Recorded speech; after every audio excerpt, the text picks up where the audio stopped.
This is what I forgot. I wanted to bring up an update on Fani. I don't think she is going to. I don't think they're going to make her come and sit in front of the state committee. Remember, they're supposed to do it was actually today. Yeah, well, you know what? She can be held in contempt. Well, they didn't really solidify. They don't have to.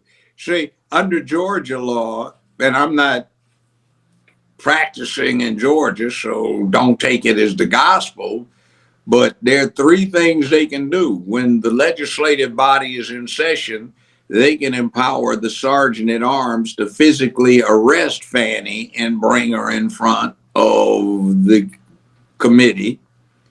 They can go through a circuit court and do it, or they can retaliate against Fulton County by passing retaliatory legislation.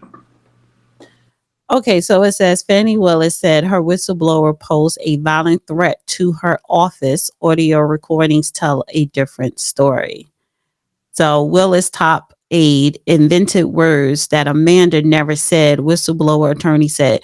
So this came out, this is by way of the Washington Free Beacon or Bacon, whatever.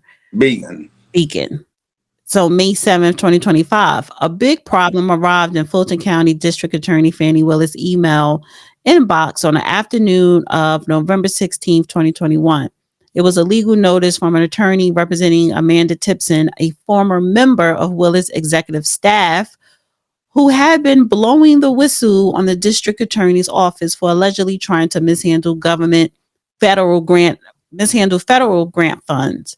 Willis, the 8-page letter stated, had violated a slew of whistleblower protection laws when she reassigned Tipson to serve as a glorified file clerk following a brief meeting in July 2021 in which the district attorney refused to hear Tipson's allegations.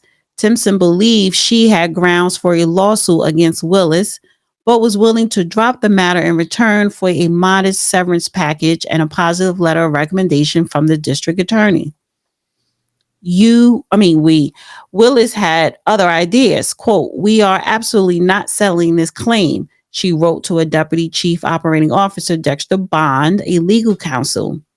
Don Gary at 7:15 p.m. that evening. Nearly 2 hours later, 8:56 p.m., Willis sent another email to Bond and Gary directing them to hop on a conference call with the county attorney. "So much of the letter is inaccurate," Willis wrote, according to records obtained by Washington Free Beacon. Willis, who later testified during a deposition in November 2024 that she hardly skimmed the first two paragraphs of the letter, fired Tipson in January of 2022 on charges that she was derelict in performing her job duties, and posed a physical threat to high-ranking members of her administration. Tipson, however... Oh, don't say this poor lady scared Fani. Oh, come on. Tipson, however, says she had a spotless employee record, and audio recordings obtained by the Free Beacon show the alleged threats of physical violence appeared to be fabrication by Willis Deputy Chief of Staff Epiphany Henry. So I remember this when Amanda Tipson, when she was in front of the Georgia but I feel like but this is the actual recording. I feel like as far as that, like this meeting, I just need to know that, like, as hard as I will go for you, like, just, if nothing else, like, respect and honesty. That's it. Like, and don't throw me out to the wolves, because that's not for me. And it's hard for me in this space because I grew up in a way that if something happens like that, you fight back physically. You know what I mean? And so I get emotional because I'm like, I'm grown now. Like, I want to fight, but I am grown now. So, I cannot. So to piggyback off of partially what Ms. Toole was saying, I think that would be good. You having your own space. I don't know if Ms. Toole, you can make a decision now, but on that back wall. Mm-hmm. that one office was going to be vacant. That may be a good space for Ms. Timpson if you would like to be in that location. It says, here's how Epiphany Henry later described her exchange with Amanda Timpson.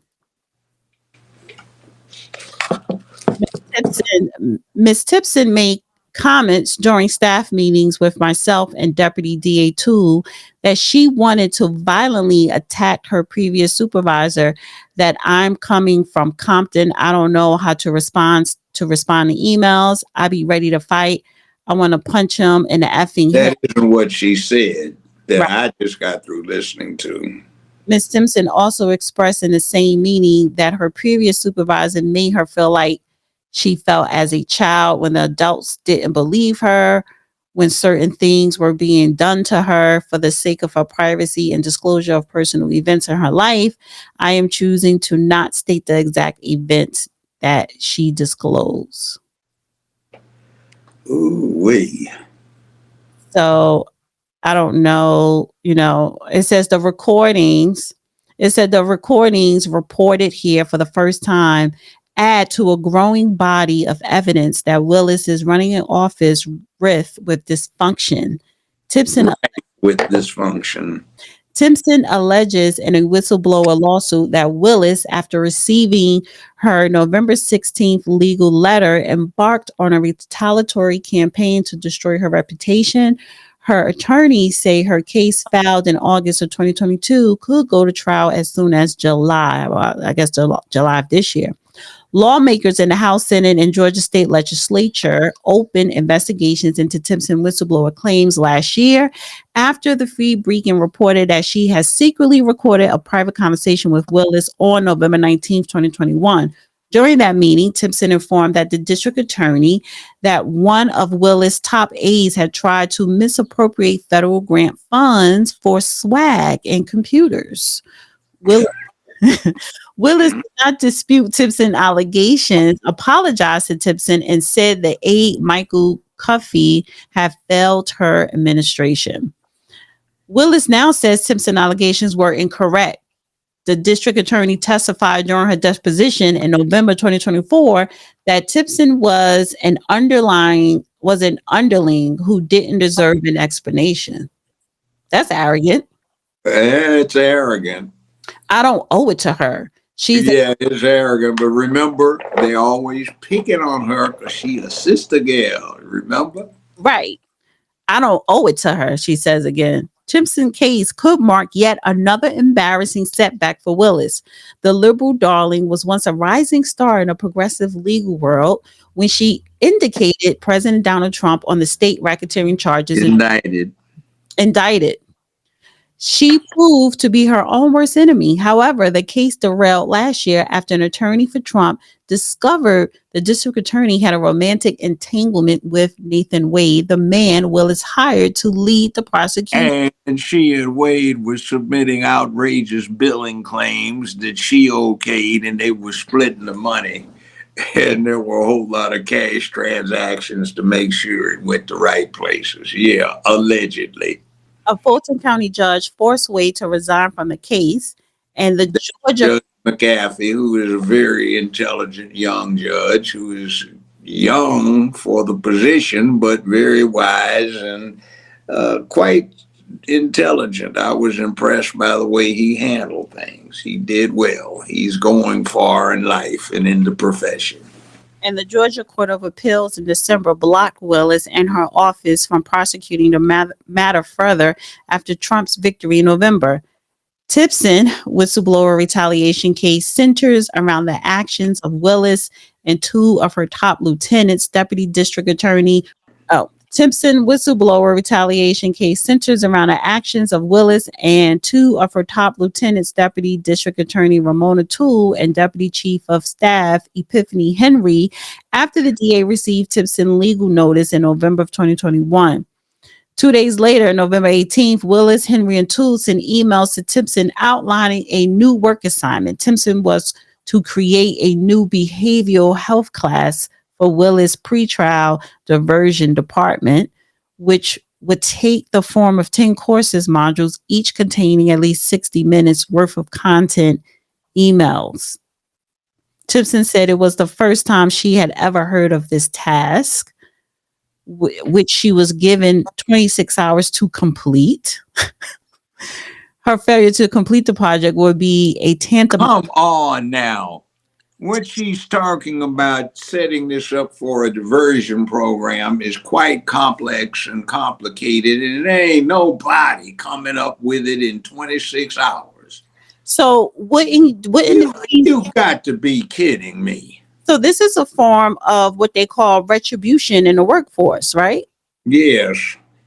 Which is illegal, correct? Yes. And also what is being discussed here, remember what we were dealing with last year, 7.5 million to catch up on sex offenses, the prosecution, 2 million to catch up on, no, 7.5 million to catch up on delinquent prosecutions, because Georgia has an apparent set of codes that say you can't keep anybody in jail past 45 days unless they've been indicted. 2 million to catch up on sex crimes, and 500,000 to catch up on, that was missing that dealt with youthful offenders and juvenile prosecutions. And I bet you this has something to do with that 500,000. And it's a cover-up. Somebody's getting scapegoated to protect some wrongdoing. Somebody could allege that. They'd be on pretty firm grounds. I'm not saying that's what happened, but certainly it is suggested, and New York Times versus Sullivan would be the case, that since this is a public figure and it has generated national attention, that it's subject to commentary and editorialization. Well, all I want to know is when is she going to sit in front of a committee with cameras, lights, action, honey? When? Well, I don't know, but it might even be behind closed doors, because remember, she's alleging that there's confidential stuff that might jeopardize people she can't reveal. Yeah, like herself and Wade and some other individuals down there in Fulton County. But irrespective, they might have a hearing behind closed doors on this one. But yeah, but if they did have it behind closed doors, it would still have to be reported to the public. Yeah, well, not necessarily. They could keep it in camera if it's confidential, and there is confidentiality that could apply, but she's just trying to obfuscate, because what she's done is she opened the door for a situation that is not nice when it comes to, Fifth Amendment. Yeah, but okay, if it's behind closed doors, I'm saying made to the public, saying that she is being questioned behind closed doors. We're not even hearing that. We're not hearing anything. Oh, I know, she's stonewalling it. But remember the last time we reported, it was over a month ago, the Senate Committee of State of Georgia said, this is it. The judge said, this is it. You have to answer the subpoena. Well, sometimes you have stubborn people.